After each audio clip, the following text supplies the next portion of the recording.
Hey guys! Hi, friends. So, we messed up. Big time.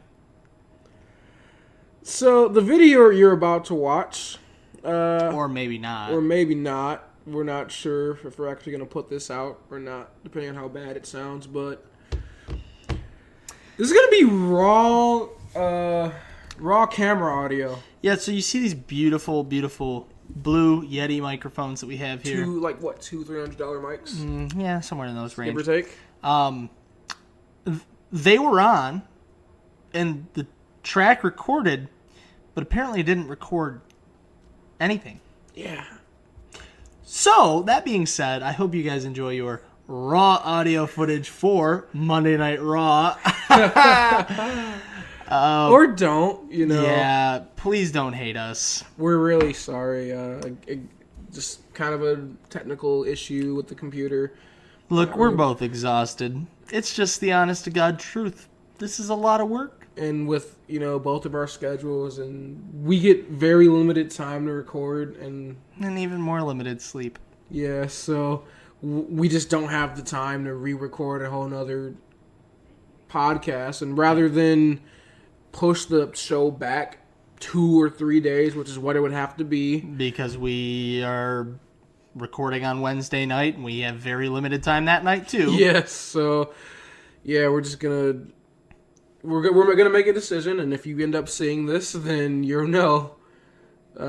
Just for the after this, that audio is gonna be a little rough, but nothing we can really do about that, and we do apologize. So All right, I'm gonna go home. I'm gonna go to sleep for an hour and a half, and then I'm gonna go to work. yeah. So without further ado, See you guys tomorrow. goodbye.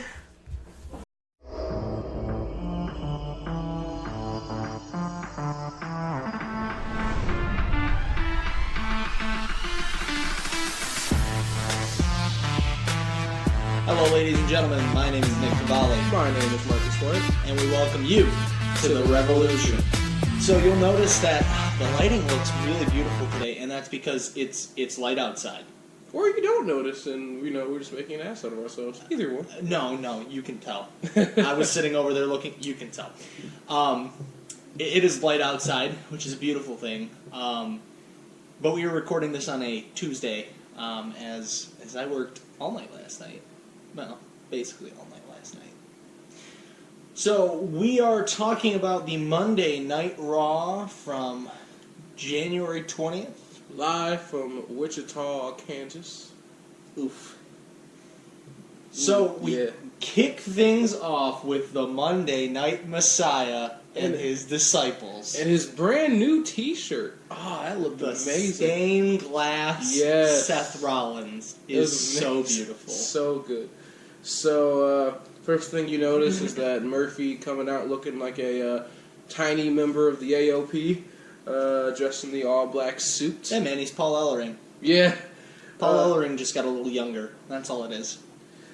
Seth Rollins' first thing he says in his promo is that the crowd has played a small part in making Seth the Monday Night Messiah. Yeah, thank you for making me the man that I am today. Without you, there is no Monday Night Messiah. Thank you for believing in me, and I'm forever in your debt. Oh no. This means that his next disciple's going to be Bo Dallas. You just gotta believe. Yes, so then he says that Buddy Murphy addresses his new disciple, that he opened his eyes, and he stands etched on the right side of history. They embrace with a hug. Says that the future is inevitable. This is fate, and it's time for people to decide what kind of people they want to be. People in the crowd, people in the locker room. What kind of people do you want to be? Because you're either with us or against us. The battle lines are drawn, and they're interrupted by Kevin Owens and Samoa Joe. And Kevin Owens says, yeah, you might have put the Big Show down, and that's no easy task. But I'm sure Big Show will be back to deal with you guys eventually, but you didn't get rid of either of us. So Kevin Owens He says, I want less talking. More fighting. Then Seth proceeds to talk more. Rollins says, I'd like to fight. But in the proper time, in the proper place. Joe steps up, says, I don't see the Monday Night Messiah standing over there. I see a lawyered up asshat like the rest of them. Joe, beautiful work. Amazing as always. But of course, the numbers aren't necessarily against us. When we said fight, we didn't mean just the two of us. They have help. Eric and Ivar to the rescue, which, first of all, I'm sorry for pronouncing your name wrong this entire time. Ivar, I love you. You're still a great wrestler. I apologize. Yes, so they have the help of the Viking Raiders. And as soon as they get down to the ring, the fighting starts. Rollins just like dips. He's like, nope, I'm good. And quickly, the other three members of the disciples are dispatched from the ring. And that's that. That's your opening segment of Raw this week. Pretty good, I'd say. It's been getting better week in and week out. And far. did you know that for the first time in 13 years, we're going to have a ladder match on Monday Night Raw? First time in 13 years? First time in 13 years. Wow. First time in 13 years. 13 years. 13 years. 13 years. 2007. I don't want to make fun of it because leading into it, this is a great match. Absolutely. This is, like, Raw was just throwing shots tonight. It gets as many stars as the amount of times that Vic Joseph said 13 years. 13 years, yeah. My goodness, Vic Joseph too, and I'll talk more on it later, but this was not a great night for him.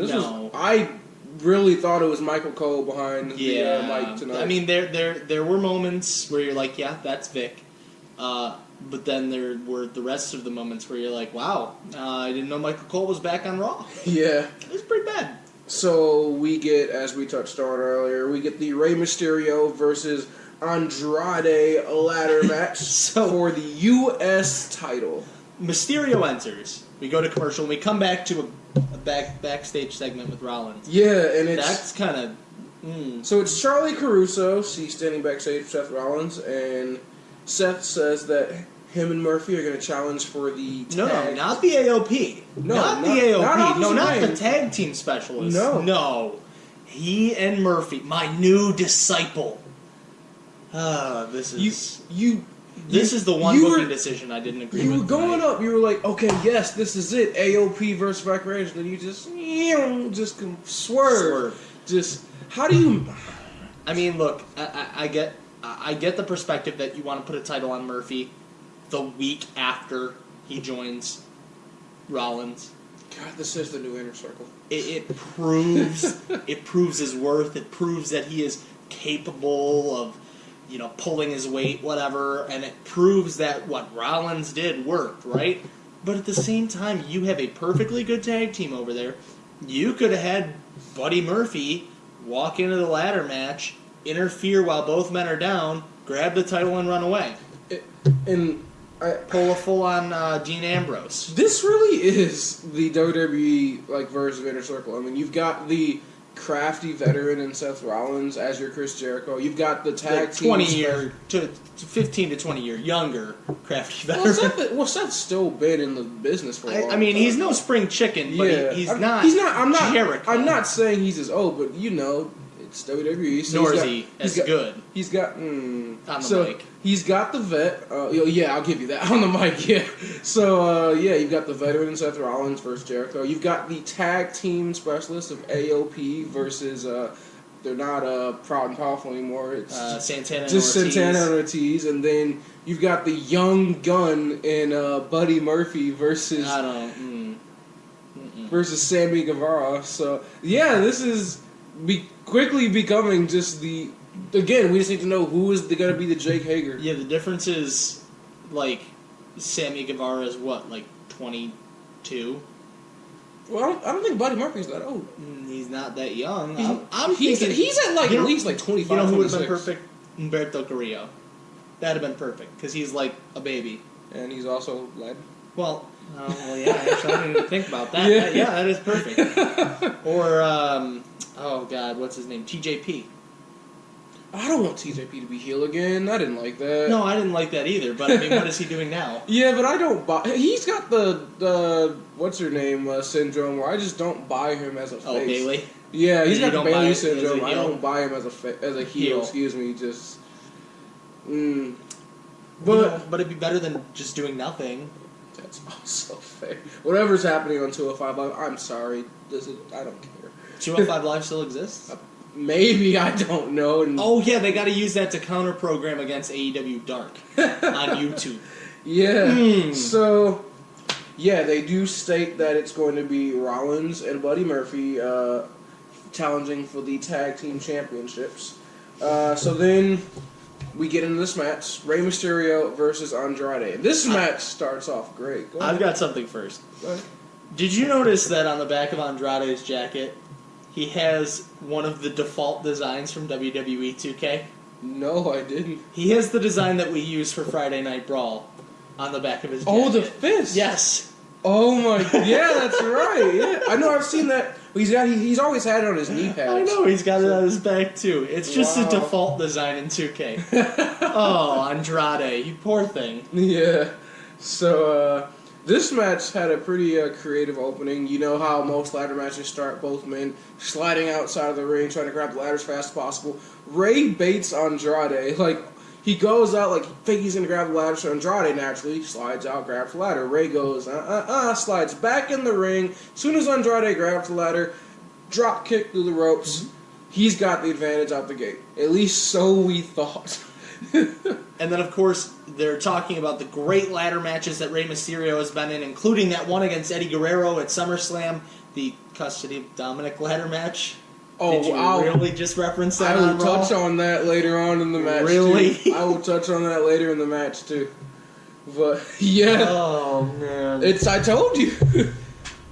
So yeah. I'm sorry, Dominic. I'm sorry you have to go through this. So I want to touch on just a couple of the big spots in this match because it was a fantastic match. There was the spot where Ray gets a Hurricane Rana from the second rope onto the ladder, and Andrade hit neck first. Yeah, that was brutal. Lawler was even, cringing on the mic. He just, his neck. That was absolutely brutal to watch. Yeah, that was bad. And we get the actually, I'll touch on this after the match. We get the West Coast pop from the top turnbuckle to the outside from Rey Mysterio. We get a Hurricane Rana into the ladder. Rey Mysterio, of course, does that move to Andrade. A lot of Rey Mysterio was looking great in this match. It was a lot of Rey Mysterio offense. Andrade just kind of, taking the bumps. Which, Well, we were playing Rey Mysterio's greatest hits tonight. yeah, we really were.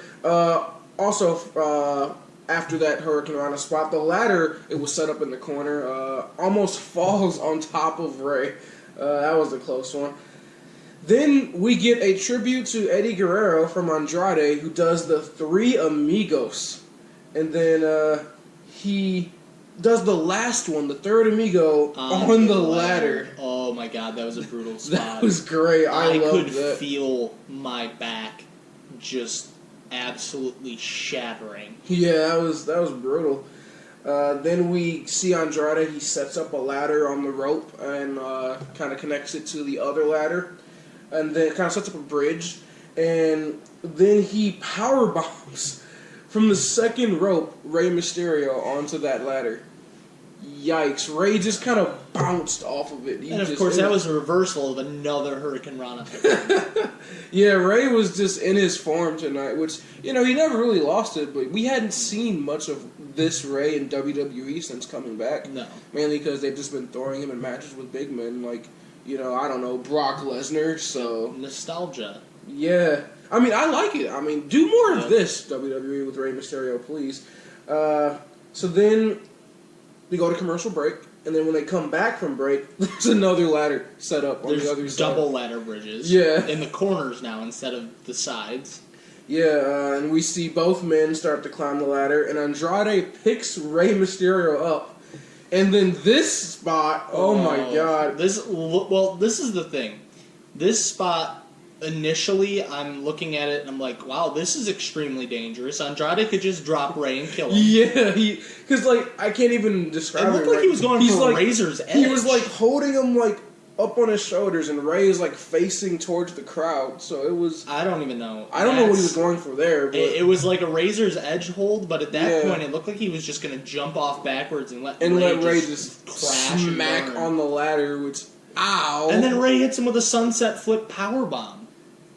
Is that what though? It kind of looked like it was a destroyer almost ish. Like he was going for a destroyer. The way that he hit was a power. Yeah, the way it hit was a power bomb. It looked like he was going for a destroyer almost, like an attempted one. But no, it was just a sunset power bomb. Ow. Yeah, that was Andrade hit bad on that ladder. Like, yikes. So we then see a 619 from Rey Mysterio. And then Ray climbs the ladder, and this I thought was the only downside of this match. He could have won right here. He's Andrade's fumbling to get to the ladder, he's got all the time in the world, and then instead he just grabs the holder of the belt. Ray, what are you doing? I know that it's a spot, it's set up, and Andrade screwed up his timing, but dude, you gotta do one of those Dolph Ziggler, Shawn Michael climbing the ladder moves where you're just take your time. I don't know who. I mean, you said Andrade. I mean, I don't know which one, but it just looked bad. Ray could have been the U.S. champion. Yep. But Andrade kicks the ladder out from underneath him. Rey Mysterio's left dangling above the ring. And then this guy, dangling from the ring, Andrade goes for a powerbomb, reverses into a Hurricane Rana. That's Ray, man. Ray was just... Oh, but the worst part about this was the way it hit, though. He kind of landed on his head when he fell, and that was bad, too. There was a lot of dangerous spots in this match. A lot where you just went, that could have gone bad. And that's the danger of a ladder match, which is why we haven't had one on Raw in 13 years. 13 years, yeah. Jesus Christ, Vic. So, Rey Mysterio starts climbing the ladder. He's about to win, and then Zelina Vega just climbs up the ladder. Nope. Blocks him. Just, no. Nope. Nope. Nope. You're not going anywhere. And I get the moral debate here, and she's a female, yada yada yada. Mm-hmm. But in professional wrestling, it's a little different in pro wrestling.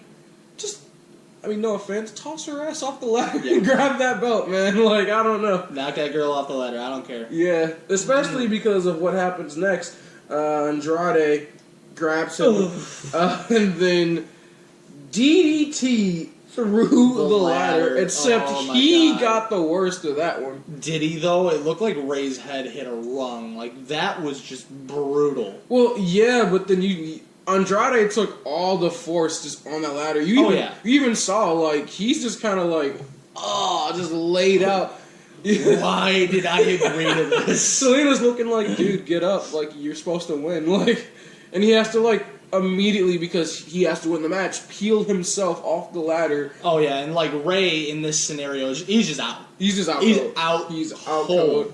So, there's just this awkward timing of, both men laying there, and then Andrade slowly realizing, I gotta get up now. Yeah. And then climb the ladder, and Andrade is still the U.S. champion. And then he gestures to Zelina, has her rip up part of the padding outside the ring. Gestures that he's going to go and take Mysterio out. He takes Mysterio out, brings him down to hit the DDT on the exposed floor. But then, who do we see? Another little Rey Mysterio, really. Yeah, slightly taller. Could it be Dominic? Dominic! No, it's Humberto Carrillo. No, it's the other son of Rey Mysterio. So are you saying that we need to have a custody of Humberto match? It's Ray's real son, because we know Dominic isn't his son. Jesus. Oof. He is his son. It's going to come out, man. They're going to be, just like the whole Kurt Angle thing, it's going to be this is your real son. Umberto Carrillo. Umberto is actually Dominic. The kid who's playing Dominic has just been there to play Dominic till Umberto is ready. Yes. Yep, that's it. No, man, they're actually the same person. He's just been cutting weight and gaining weight in between segments. Book it, Vince.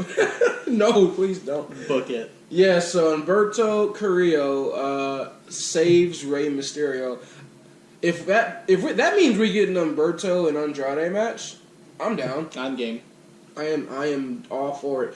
Now I started to mention this earlier in the match, but I wanted to just go ahead and finish it out. But during one of the commercial breaks, we see, and this isn't going to mean much for anyone that's not in the Detroit area, but NXT Detroit. Lego. Yes, I am just personally excited for this. Like, yeah, I can't wait. So ready to just blow my next paycheck on that. All we need is just still I don't know what's taking so long. An AEW show in Detroit. What's taking you so long? They're Cody? trying to find a venue, dude.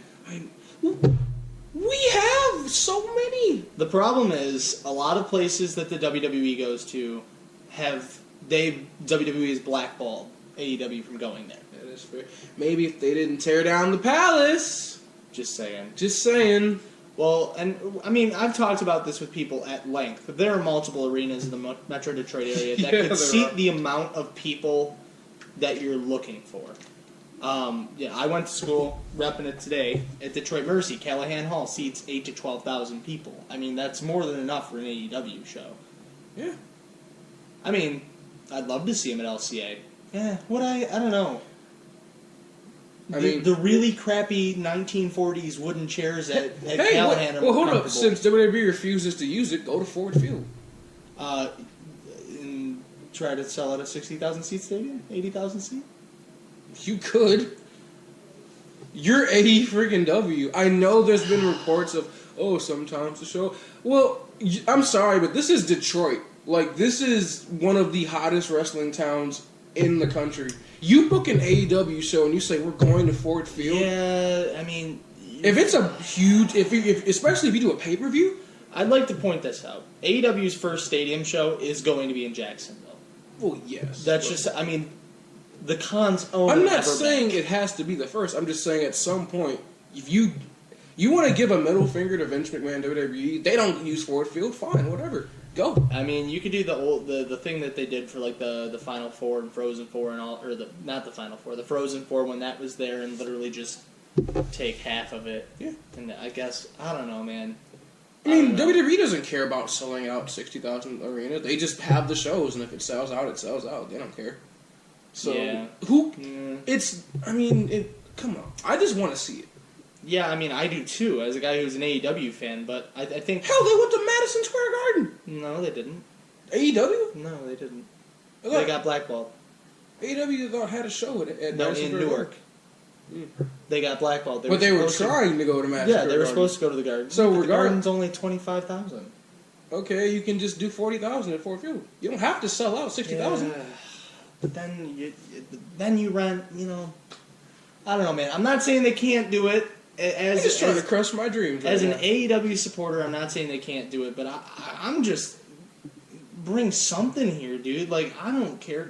Give us, like, what I really want them to start doing is instead of having Dark record before and after Dynamite, is just have their B-list talent tour for AEW Dark and bring that to some tiny little thing around here. I mean, NXT's going to the Royal Oak Music Theater. Bring AEW Dark to the Music Theater. I don't care. Sure. Just something, please. Sure. Like, pretty please. So, let's bring it back into the Monday Night Raw review. Now that you've crushed my dreams of AEW going to Ford Field, That's my job. So, Brock Lesnar is back on Monday Night Raw again. He keeps showing up. Well, you skipped a match. No, this is right after. No, all 7 seconds of the Aleister Black match. I never saw that in Raw yesterday. Yeah. So Aleister Black versus local jobber. Black mass, 1, 2, 3. That's it. Jobber literally ran into Aleister's boot. I didn't see that yesterday, and I didn't skip anything. So I don't know. That's weird. Apparently it happened. You watch it on Hulu? No, I watched it on my DVR recorder. Yikers. Well, yeah, I mean, you didn't miss much. Then they just... And it's going to be so tough to stop this kind of man in the Royal Rumble. Speaking of the Royal Rumble... Yeah, Brock Lesnar. Brock Lesnar shows up. Welcome back again, Brock. Who's if you're going to keep coming up, showing up every week, then cool. Hey, I mean, 2 weeks in a row, I mean, I'm okay with you being our champ if you're going to show up. If you're going to actually be here, better than Riho. 50% of the time. That's a stop. Hopefully, whoever wins this match on Wednesday night faces Riho, because I need that gone. Yeah. Dude, Priscilla Kelly's making her Dynamite debut. Yes. So, Paul Heyman, he's so good on the mic. I mean, is there any question to that? It's Paul Regan Heyman. He says that all of us are taking Brock Lesnar for granted. And, we do this thing where, Brock, he wins a tough match, and, we all go, yeah, of course, he won, he's Brock Lesnar. And the crowd is just not having it. Like, they are just, booing the crap out of Paul at this point. And then Paul goes, don't boo yourselves. Don't be so hard. We expect that of you. And then, kind of the most weird part about the promo is Paul then proceeds to explain the Rumble rules as though we don't already know them. Well, you gotta have those segments. Do we? No, you really don't. We really don't. He says that no one is worthy of fighting Brock Lesnar. He says, find one. Tell the crowd. He tells the crowd, find one person who you think is worthy of fighting Brock Lesnar. And then we get... and only. Ricochet comes out. And to Brock's amusement, because he's not really taking Ricochet seriously when he comes out, if you've seen his matches against Keith Lee, you should, Brock. You definitely should. So Ricochet comes out and he says that every time he does a dive, it could be his last. So he fears nothing. Fear is not in his vocabulary. You could say he has cero miedo. Oh, goodness. You could.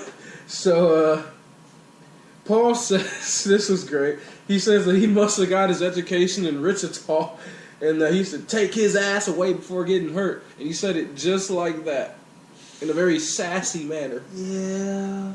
That's Heyman for you. Yeah. And then he challenges Brock to a fight. Well, yeah, he says that the Rumble might be his only shot at Mania, and it's worth fighting for. Takes a deep breath, walks up the stairs, gets in the ring, and Brock just kind of get out of here, just waves him off and starts to leave. Brock walks out, and then Ricochet looks at Brock and he goes, "Hey Brock, why are you leaving? Are you scared?" Oh man, you don't do that. No, so Brock goes, okay. Gets back in the ring. I'm thinking, oh, here we go. This is going to be a great fist fight, whatever. Kick in the balls. Straight to the bollocks. Just, huh? Yeah, I mean, you'd have thought it was Shinsuke Nakamura. Yeah. And then Brock picks up the mic. Not scared. I love that they have him cutting his own little 3-second promo now. It's kind of nice to, hear Brock's very, very Midwestern voice. The only downside is that if you're going to have Brock, do the whole not scared thing, then have him, just pick Ricochet's ass up and deliver a do F5. something cool, not scared. I kicked him in the balls. No crap, you're not scared. No kidding, you're not scared. Any guy's going to fall to that. So, hell, isn't that how Seth Rollins won the title at Mania? Just repeated shots to the balls. Brock learned a thing or two that day. Yes, he did. It seems like, hold up. This is a side note. Isn't that always how Brock loses? I mean, that's how he lost that one Undertaker match, right? Nah, I don't know what you're talking about. Taker comes back, yeah! No, that was clean. That was clean. Clean match. That didn't happen. So what we're learning is that if you want to beat Brock Lesnar, unless you're Goldberg, apparently you have... In which case you can do it in 35 seconds or something. Yeah, then just kick to the balls. Yeah. There you go. Or forearm shiver or punch, whatever it takes. Just one of the above. Yes. Contact. Physical contact to the bollock region. Yes. So when we get a Charlie Caruso interview with Randall Keith Orton. Oh man. Love this man. He says that she starts up the interview. She says, "So Randy, what's your response to people that are saying that Drew McIntyre is on par with yourself?" Oh my God. Go ahead. No. Randy goes, "Huh? Drew is a hell of a talent. He's a good guy. He throws a hell of a chop. But on par? No. And he couldn't be. He can't be. Because how could you when I can strike with the three most devastating letters in sports entertainment? R-K. And then just walks away. Oh Music starts playing.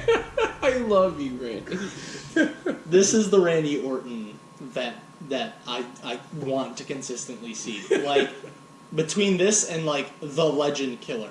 Yes. Those are the two. Everything between has been good. This Randy Orton. Oh my God. I'm enjoying the I'm Randy Orton. What's my cause? I'm Randy Orton. So, Randy versus Drew McIntyre. Again, another great match. You know what's sad about this? What? I missed it. You missed it. I missed this and the next match. You see, seeing as I had zero sleep, yeah, I caught up on my sleep. Unfortunately, the match did go a little long for my taste. Oh, you missed a great match there. Yeah, I've been told, not just by you, the interwebs have told me I missed a good match. Yes, so then I'll break this one down then. Go ahead, take the helm on this one and the beautiful, beautiful match that came after it. Yes, so Randy and Drew kick things off, and they collar and elbow tie up, kind of pushed into the corner, and Drew starts talking his talk a little bit. He pushes Randy off. He goes like that, and Randy's like, "Nah, come on." And Drew goes, "I was just trying to give you a little space. You get too close, you might get messed up." So Randy's like, "Okay." So this first kind of part of the match is just... You have to remember, all of that hubris is because his Claymore is big. Yes. So you have kind of the first part of this match is just kind of Drew getting the best of Randy for the most part. Test of strength. It's all Drew McIntyre. The spot where they run into each other, hit the ropes with the clothesline. Drew's got the power advantage there. Randy's just getting more and more frustrated. And then Randy kind of gets the better of Drew. Clothesline to Drew McIntyre, and now Drew's upset at him. So I was kind of liking the whole, angle of, these two are pretty evenly matched. I mean, Drew's obviously younger, a little bit bigger, a little stronger, but, for the most part, you can almost say you look at Drew as like a kind of a younger Randy Orton in a sense. He's minus the methodical pace of matches that Randy tends to have. And the attempting to kill people who are legends thing. Yes. So this was great. Randy. Oh, when Randy knocked him down though one time, he goes, "You okay?" So nice talking back and forth between the two in the ring, and then Drew McIntyre gets Randy backed up in the corner, delivers a chop, and Randy just kind of looked at him like, "Damn!" Yeah, son." I woke up for that. I heard the chop through my TV. It woke me up. And Jerry Lawler, Lawler was on his game tonight. Like he made comments frequently, which I felt like this was almost like a kind of insight into the mind of a pro wrestler. When Drew chopped him and Randy gave him that look, he was kind of like, "I don't think Randy liked that chop." And then Randy throws Drew out the ring, delivers 2 backbreakers on the barricade, and Jerry Lawler goes, "I think that's Randy saying, 'No more chops, kid.'" So we get a spot where Drew goes for a Claymore. Randy's kind of set up on the outside, and Randy gets the hell out of Dodge. I've seen this. I've seen this where he lands the claymore on the timekeeper. Yeah. And you hear a fan just go from the outside. I'm not gonna say what he says, but he just goes, "Oh shoot!" That was great. Lawler's like, "Oh my goodness, yeah, that poor guy, he's got drilled." That's that Heyman writing. Yeah. Then we see another couple chops to Randy Orton, who's kind of like almost no-selling it, but at the same time looking like, bro, stop. Like you can tell it hurts, but he's like, nope, I'm Randy Orton. And then pokes him in the eye, and Lawler again goes, I'm telling you, like, if you're Drew, you need to just stop going for those chops. I mean, you're just firing the Viper up. So, yeah, he's gonna get a receipt at some point. yeah. Then Randy goes for the draping DDT, but when he grabs him, he kind of does this weird like tongue out face where he's just kind of like that. That was the look he gave, and then he does. Marcus, I can never unsee that coming from you, though. And then he does the Hulk Hogan, that, and then does the draping DDT. So was it as good as Otis's face on Friday? Oh, it was better. It was better. It was great. I loved it. Then we get another Drew McIntyre chop. Randy is just not happy. But then, for some reason, the OC attacks. Okay, way to ruin a good match. But, well, because, AJ's got beef with them. well, yeah, and they do it. They explain it after the fact. They go, AJ's, he's just trying to get revenge because AJ's the one who took the fall last week, so he's embarrassed. So he wants to get his revenge for that happening last week. But I don't know. I would have loved to have seen this match, go to a decision, but we don't get that. So Randy Orton goes out the ring, grabs a steel chair, and just starts swinging it. We see a Claymore from Drew McIntyre to Carl Anderson, and then we get a vicious chair shot to Luke Gallows. Thanks for coming, OC. That's it. That's it. Yeah. Go ahead. Just this whole AJ OC thing with Randy and now Drew, it makes me miss the beat up John Cena OC. Makes me miss the New Japan Bullet Club. It makes me miss John Cena. Don't we all? So after back, John. So after that, the OC literally just kind of dips. You have Orton and Drew McIntyre standing in the ring together. Orton's holding the steel chair still. McIntyre's looking at him like he's ready to fight. He's like, come on. And then Randy just throws the chair aside. He's like, nah, I'm good. And then they kind of like stand next to each other. Randy's looking at him, calls him a tough son of a bee. And Drew McIntyre's like, okay, I think I've got your respect. Nope, RKO. From out of nowhere. And then Randy, cause Randy. And then he jumps up on the top turnbuckle, does the shrug, and then heads up the ramp. And then you get Drew grabs the mic, and then kind of a weird thing, he talks into the mic, and you could hear him just fine, but then goes, give me a bloody microphone that works. Drew would work just fine. Must have been something in the arena. Yeah, maybe. But he was really impassioned. I was awake for that part as well. Yeah, then do you want to break this part down? No, you go ahead. He grabs a new microphone, and he says, that's why they call him the Viper, folks. He says that he should have claymored Randy when he had the chance. That's on me. It won't happen again. Now we're even.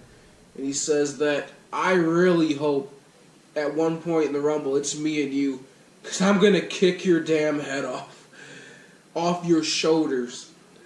And then Randy's music plays. Thank you, WWE. But I really hope this kind of transitions into a Randy McIntyre feud more so than a Randy AJ. Not that I don't love Randy versus AJ, but this is not doing AJ or the OC any favors if you're just going to keep burying him. So that's WWE's way of doing things with the OC, though. Yeah, so, seriously. I mean, doesn't matter who they're facing. I mean, the Lucha House Party. Well, and it bugs me because when AJ is by himself, they push him to the moon. Yep. But as soon as they pair him with the OC, it's like they can't win a match. It feels like it's the difference between Raw AJ and SmackDown AJ. Yeah, it really does. The house that AJ Styles built, and AJ exists. Then the house that that AJ just happens to live in. Yeah.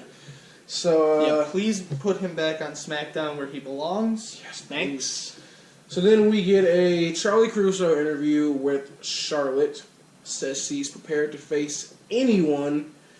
And then Becky Lynch appears.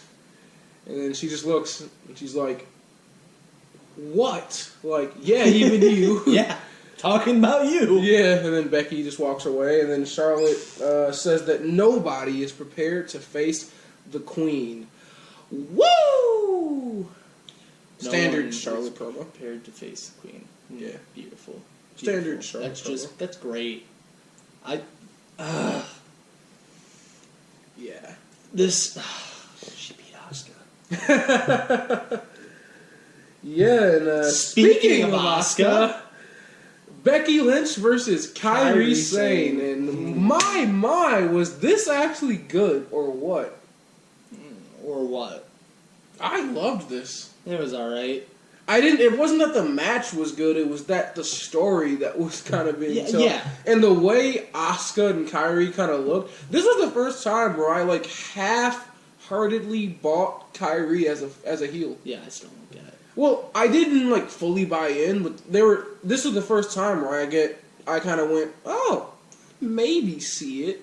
I mean, yeah, I guess. She's insane. That's kind of the gimmick. So what you're saying is they listened to us and made her Io Shirai. Yeah. Okay, that's fine. That's kind of what except she's a little bit more of the happy crazy than of the I'm going to murder you because I'm crazy type. She's just the I'm nutty because I'm nutty. Kind of like the wacky Dean Ambrose. No. No. I'm not saying I like it. No. You don't bring that up in this studio. I don't care if this is your house. This is our studio. Wacky Dean Ambrose does not exist in this world. Oh my... Lunatic French.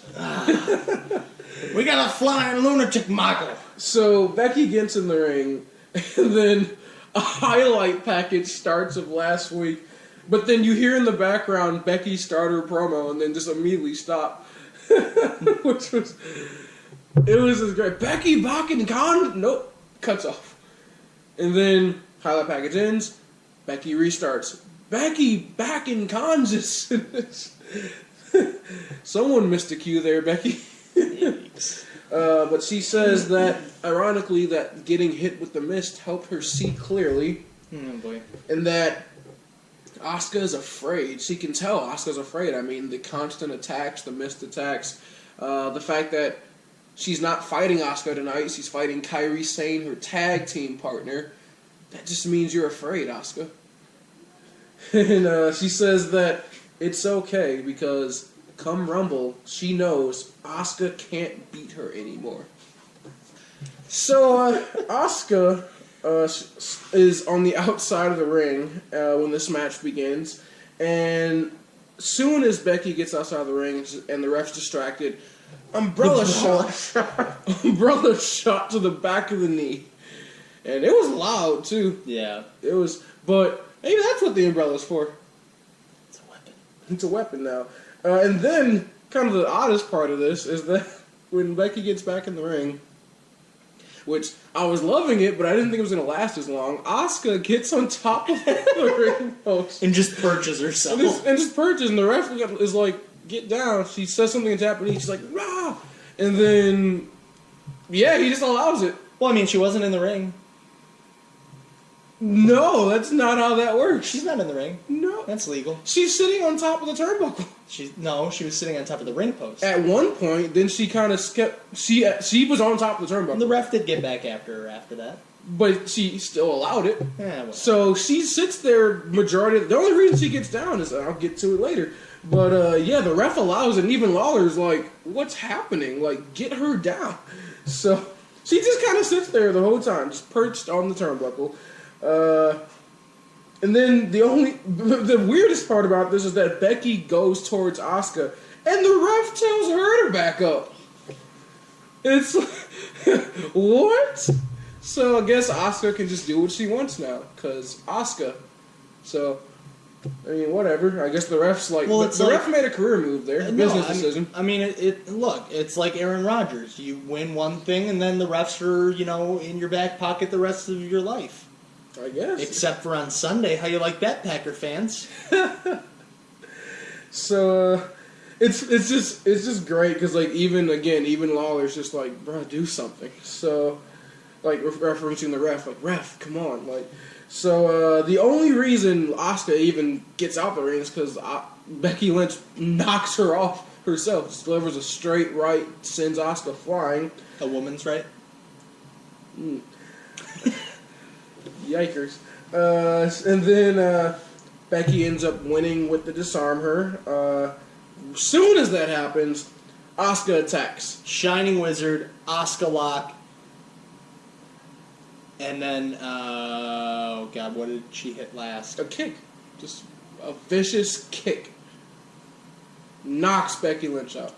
Yeah. And you see Kairi Sane kind of doing the, like, praising Asuka outside of the ring after. But Asuka looks great here. Like, see, the fact that she's consistently getting the better of Becky Lynch, there's all the more reason why I know that she's going to lose. I hate to say this, I just don't care anymore. I just don't. But, I mean... I don't. No, I like it because I'm saying this is... If anyone's going to build Asuka back up, it's going to be Paul Heyman. And the fact that she gets to Raw and immediately she's in a worthy feud for a championship... And, like, I'm buying in. I am buying in. I don't care. I don't. You screwed Asuka up for me with the Charlotte thing.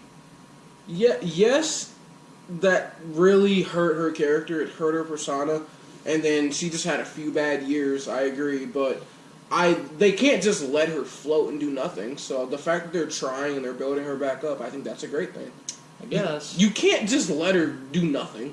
No, I'd send her back to NXT. To do what? Beat up on lower competition because she can't get it done in the main roster? I thought it was a lateral move. That's all they would see it as. Hell, that's what people are saying. That's the critique they're giving to Finn Balor right now is he couldn't get it done in the main roster, send him back to NXT. Do I agree with it? No, but that's what people are going to say. So I don't know. I just think if you're being not correctly used on SmackDown or Raw...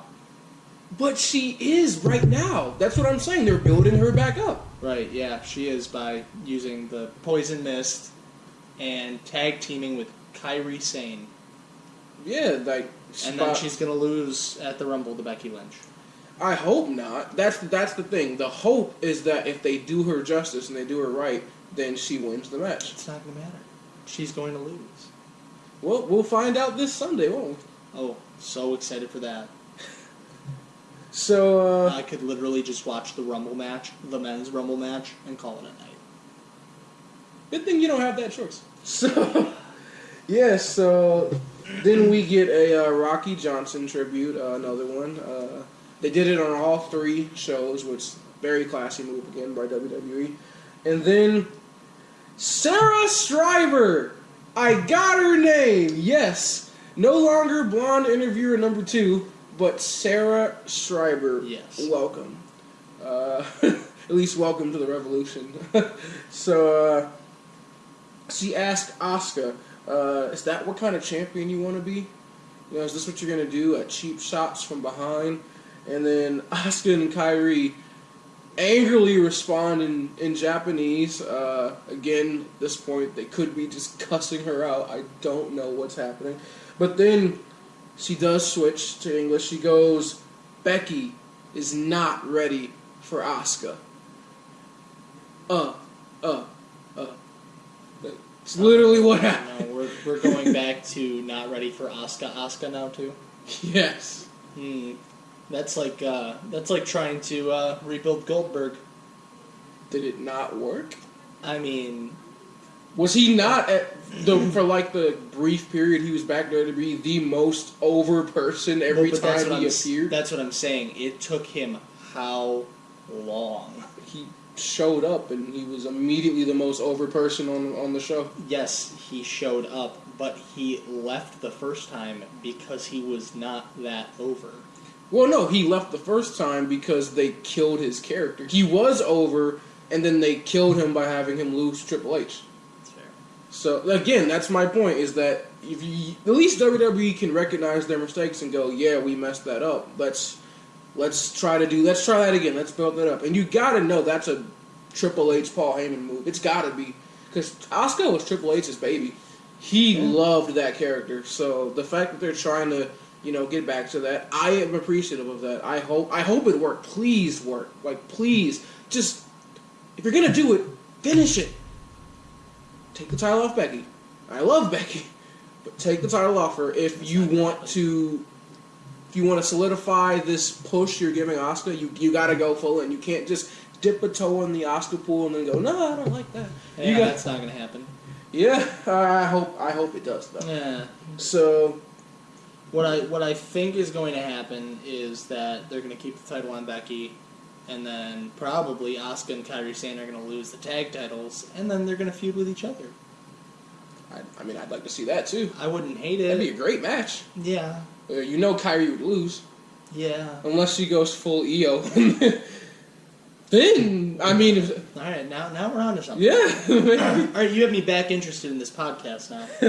After taking a proverbial nap for the last 20 minutes on that. I thought it was a great segment. I think Raw has been pretty good up to this point. So then we get Rollins and Buddy Murphy versus the Viking Raiders for the Tag Team Championships. War. So, Rollins, Buddy Murphy come out. Then AOP come out separately because reasons. Then you get the Viking Raiders all 10 seconds of their entrance before immediately Samoa Joe comes out. And then Kevin Owens comes out. So, okay. Already I'm like, this is kind of weird. Match begins and... You see Kevin Owens and Samoa Joe start fighting the AOP on the outside of the ring. Commercial break. And we come back and we get a Jerry Lawler. So KO, Joe, and AOP have all been ejected from ringside. Would have loved to have seen that, huh? As far as I knew when they went to break, they were fighting in the crowd. They were. So... Well, and before break, there was one thing, and, Eric did something in the ring. Eric did a lot in the ring. Eric actually did something in the ring today. Well, yesterday, technically. So, congratulations, Eric. Proud of you. Yeah, You're growing up, kid. So, this was a good match. I never thought this wasn't going to be a good match. I just wanted it to be AOP. Oh my god! And Ivar in the ring. So, we've talked about this before, but name me someone who has a better hot tag. This man has the best hot tag in the business. I'm saying it again. I'm restating that fact. Ivar's and it's a hot fact. Tag is out of this world. The greatest hot tag I've ever seen in the modern era of professional wrestling. It's amazing. It's so good. This man comes in and just... The crowd's immediately on their feet. Oh my god, are you kidding me? He's one of the most athletic big men. We talk about Keith... Making us suffer to mania. Yeah. I don't want that. I want R-Truth to win the Rumble. Oh, God. Oh, and then do the... Challenge for the 24/7 champions. Yeah. I want Truth to win the Rumble. Better than Brock or Roman. I don't care. I don't care who it is. I want Truth.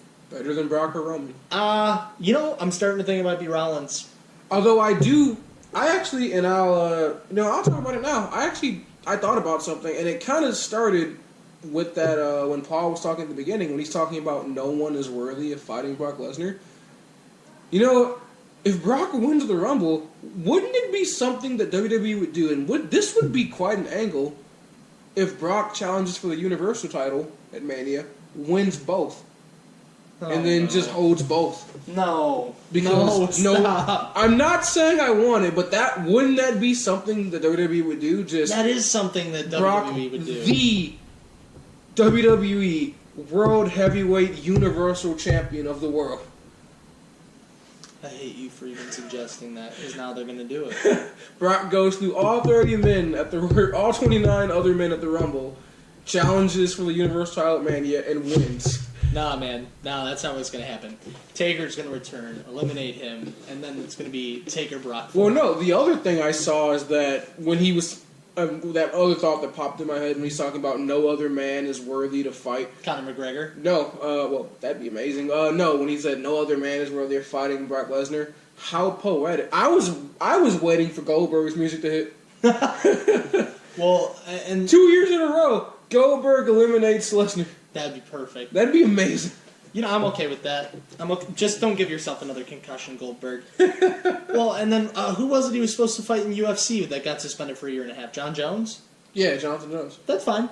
Sign John Jones. He's only banned in UFC. Exactly. Hey, they're both banned, right? So Yeah. Be a perfect WWE match because WWE doesn't care about steroids. Exactly. Unless it's on someone not named Brock. Exactly. Or Cain Velasquez could, eliminate him. I don't want to see Kane again. I don't either, but he's signed with the company. I'd rather see Tyson Fury again than Kane. At least I liked Tyson Fury. And then we get into match of the night. Wasn't this supposed to be the... Rusev and Liv Morgan versus Bobby Lashley and Lana. Lana announces immediately that Rusev Day is canceled. Crowd, of course, starts chanting for Rusev Day, which leads to Lawler to go, "Didn't she just cancel that, you idiots?" Oh my god, I just... So she wants to share her and Bobby's inspiring love to the world and says that everyone is jealous of their love. All they want is a thank you. Come on, everybody. Thank you, Bobby. Thank you, Lana. Yeah, no. Just not. It just wasn't happening. No. Nobody cares. Please just get off my TV. That was less enthusiastic than Sammy Guevara's note cards. And then... The thing Marcus is most looking forward to for next. I can't wait. There was something else I noticed in this Raw, too, and I guess I didn't notice it last week. I mean, I don't even recall if it was, but there's a mysterious absence of picture-to-picture. Yeah, I didn't see any picture-in-picture. Do you recall it from last week either? No. Is it not a thing anymore? Like, I mean, again, I know we've been gone a couple months, so did I miss an update or a news article or something? I guess that picture-in-picture is just bye-bye. Which, I can't say that I miss it, because I don't. I mean, I just fast-forward through the commercials anyway. Exactly, because Unless I'm watching live. Well, yeah, but it's not because nothing happens in picture-to-picture anyway. As soon as they do, you get the ref telling the guys, we're going to commercial break, and then they do rest holds the entire time. So. Well, I mean, I'm excited for something to happen in picture-in-picture one of these times, and then all of a sudden, now I have to watch. Yeah. Just do it once. Well, at least that's what's happening with AEW. At least, like, you have people, like, cutting promos in picture-picture. So. Or the JR, every time they go away, says, well, if something happens, be sure to keep with us, but if it doesn't happen, or if it does happen while we're at commercial break, we'll go ahead and show you a replay. Yeah. Like, okay, thank you. Yeah. But something's got to happen in picture-in-picture for me to actually watch it. Yeah, and unfortunately nothing really did with WWE, so farewell picture-in-picture, I guess. You won't really be missed. So, there's not much to talk about here, and not because it wasn't a bad match, even though it was, but because this was Short. This was Very, great. very short. You get... Sweet and concise. At the beginning of the match, you get Lana calling herself the best wrestler in the world, which... Just stop. Her and Liv trading chops. Slaps, excuse me, not chops. Slaps. Crowd's not really into it, and then you got Rusev kind of mocking Lana, and then immediately, like within 2 minutes, here comes Bob and Rusev. In he did call him Bob. He did. Match too. He did. Crowd immediately picks up because it's Rusev and Bobby Lashley, which is everything I need in life. Yes. But then they kind of do this spot twice, where like Rusev does the stomp on the mat, goes for the monster kick, and then Lana distracts him. Yeah. And then they do it again. Well, the first time he turns around and starts yelling at her, Bobby Lashley runs at, Bob runs at Rusev like he's going to hit him. Rusev moves out of the way. Lashley almost hits Lana. Almost clocks Lana. That'd have been something. That would have been hilarious. And then she catches him later on, and Lashley hits Rusev with a monster. And by later on, you mean like a minute later. Yeah. Like they repeat the spot literally like a minute after this one. So the only thing I really take away from this match is Liv Morgan looked pretty good. For like all of 30 seconds they were in the ring. Yeah, she looked good. I mean, like in the ring, looked good. All I have in my notes, wow, that was fast and bad. I mean, all of that build up last week and prior for that. Yeah. Please let this be the blow off. Like, let that just be it. No. It's gonna be. I know it's not. gonna be a main. Please, just let it be it. Like, just end it. If maybe that's why it's so fast. Maybe that's something to be saying. Okay, we're done. Tapped out. Move on. That's not happening. Please be. So, Anyways, and then that's how Raw ends. Yeah, that's it. So we'll go ahead. Maybe they ran out of time. On USA? On the WWE Network? So we're going to go ahead and move on to MVPs and Match of the Night. So we tallied our 2019 MVP voting, and granted we ran for like a whole week and a half in 2019. We screwed ourselves. But I'm not going to say it. I'm going to let you do it, but don't judge us because we did like 4 shows. So this is our MVP. This is our MVP from like 4 shows. Our MVP for 2019. Drumroll, please. Tyson Fury. Also receiving votes: Cedric Alexander, Otis, Sasha Banks, Ivar, Jake Hager, Sammy Guevara, Adam Cole, Io Shirai, Kevin Owens, and Cain Velasquez. Yikes. Sorry, guys. We're sorry. Sorry. Okay, so Match of the Night. We do better than 2020. Match of the Night. Match of the Night. I gotta give it to Drew McIntyre and Orton. Okay. I'm going to go with the tag team contest, Rollins and Murphy versus the Viking Raiders. MVP.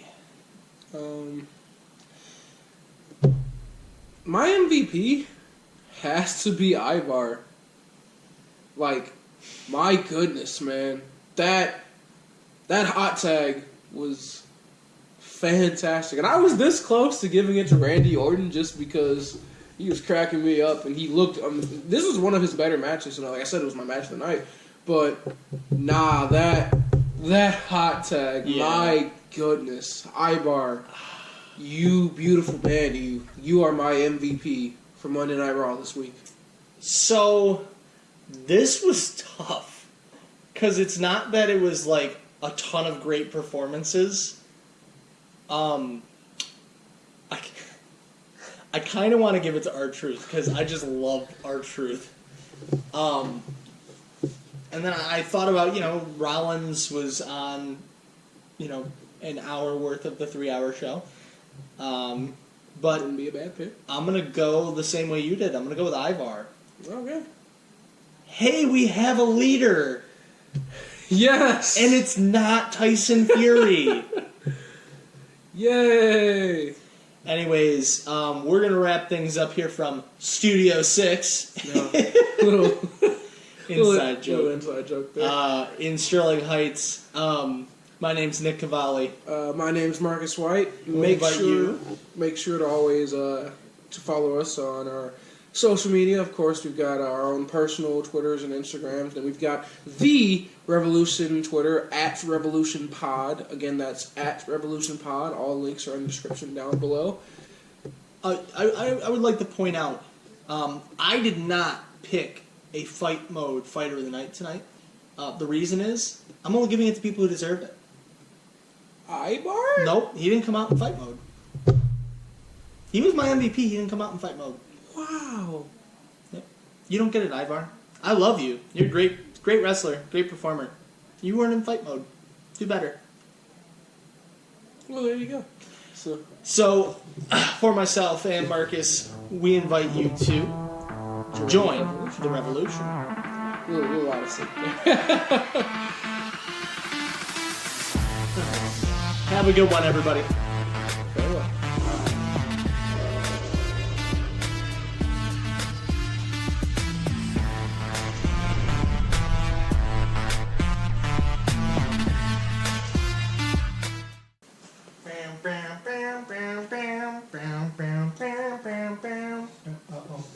What? Oh god.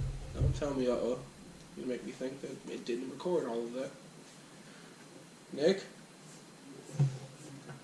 Nick! I'm gonna punch you. I'm gonna punch you.